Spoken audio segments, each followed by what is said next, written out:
बीड जिल्हा वर्तमानात हे नाव ऐकलं तर समोर येतं खंडणी, हाणामारी, अपहरण आणि खुनासारखे गुन्हे.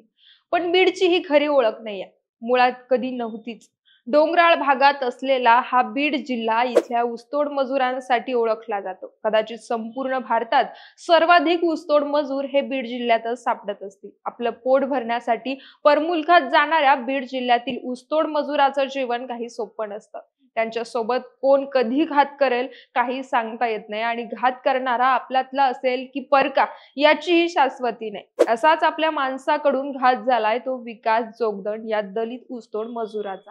तर काय घडलंय विकास जोगदंड सोबत, तसंच त्याच्या हत्येनंतर अॅट्रॉसिटी अंतर्गत गुन्हा दाखल करण्याची मागणी काय होते, चला तर मग जाणून घेऊया आजच्या व्हिडिओच्या माध्यमातून. पण त्यापूर्वी एक महत्त्वाची सूचना, तुम्ही जर आमच्या चॅनलला सबस्क्राईब केलं नसेल तर सबस्क्राईब करून घ्या. परळी तालुक्यात एक अस्वलांबा नावाचं गाव आहे. स्थानिक लोकांच्या मते हे प्रामुख्यानं ऊसतोड मजुरांचं गाव म्हणून ओळखलं जातं. याच गावातील दलित वस्तीत विकास जोगदंड नावाचा तरुण राहायचा. त्याच्या घरची परिस्थिती नाजूक होती. त्याच्या घरी वडिलोपार्जित ऊसतोडीचाच धंदा चालायचा. असंच काही दिवसांपूर्वी परिसरातील एक ऊसतोड मजुराचा मुकादम असलेला श्रीकृष्ण ढाकणे हा विकासला ऊसतोडीसाठी कर्नाटकात जाण्याची विचारणा करतो. विकासला देखील पोटा पाण्यासाठी कामाची गरज असल्यानं तोही ढाकणेला होकार देतो आणि त्यानंतर इतर काही मजुरांसोबत त्यांच्या प्रवासाची सुरुवात होते. मिळालेल्या माहितीनुसार ही ऊसतोड मजुरांची टोळी जिथं काम मिळेल तिथं काम करायची. असं करता करता ही टोळी पार कर्नाटकातल्या बेळगाव जिल्ह्यात पोहोचली. 22 डिसेंबरच्या रात्री तिथल्या घटप्रभा गावात दिवसभर काम केल्यानंतर त्यांनी त्याच गावात मुक्काम करण्याचा निर्णय घेतला. मात्र या दरम्यान झालं असं की मुकादम श्रीकृष्ण ढाकणे याची तब्येत अचानक बिघडली. परमुलखात असल्यानं त्यांच्या टोळीला काय करावं काय नाही काहीच सुचत नव्हतं. अशात विकास जोगदंड यानं मुकादम श्रीकृष्णला घटप्रभा हुक्केरी दरम्यान असलेल्या एका स्थानिक रुग्णालयात दाखल केलं. पुढे डॉक्टरांनी श्रीकृष्णाची तपासणी केली आणि त्याला आजची रात्र रुग्णालयात काढण्याचा सल्ला दिला. त्यानुसार श्रीकृष्ण रुग्णालयातच थांबणार होता. मात्र आपल्या मुकादमाला एकटं कसं सोडावं हा सवाल मनात असल्यानं विकास जोगदंडनं देखील रुग्णालयातच रात्र काढण्याचा निर्णय घेतला. रुग्णालयामध्ये जास्त जागा नसल्यानं तो रुग्णालयाच्या बाहेरील बाकावर आला आणि तिथं झोपला. पुढे मध्यरात्रीच्या सुमारास श्रीकृष्णाला अचानक जाग आली आणि तो रुग्णालयाच्या बाहेर आला. त्याच्या मनात काहीतरी वेगळंच सुरू होतं. त्यानं बाकावर गाढ झोपलेल्या विकासकडे पाहिलं आणि त्याचा जीव घ्यायचं ठरवलं.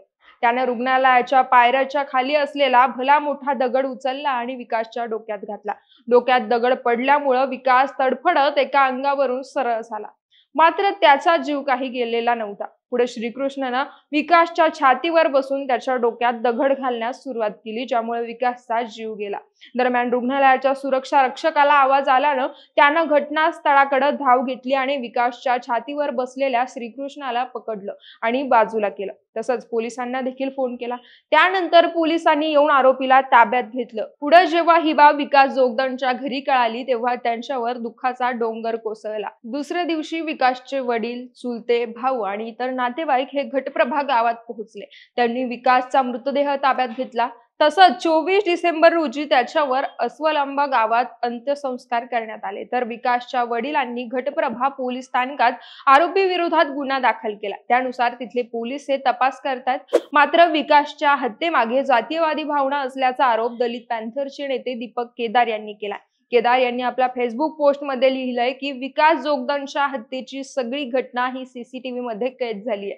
तसंच आरोपीला पोलिसांनी अटक देखील केली आहे. आरोपी मुकादम हा जातीयवादी आहे. त्याच्यावर अॅट्रॉसिटी ऍक्ट अंतर्गत कार्यवाही झाली पाहिजे. महाराष्ट्र सरकारने या घटनेची गांभीर्यानं दखल घ्यावी. तसंच पीडित कुटुंबाला 25 लाखांची मदत करावी आणि पोलीस संरक्षण देखील द्यावं अशी मागणी केदार यांनी केली आहे. तसंच केदार यांनी अस्वलांबा गावात जाऊन पीडित कुटुंबियांची भेट देखील घेतली.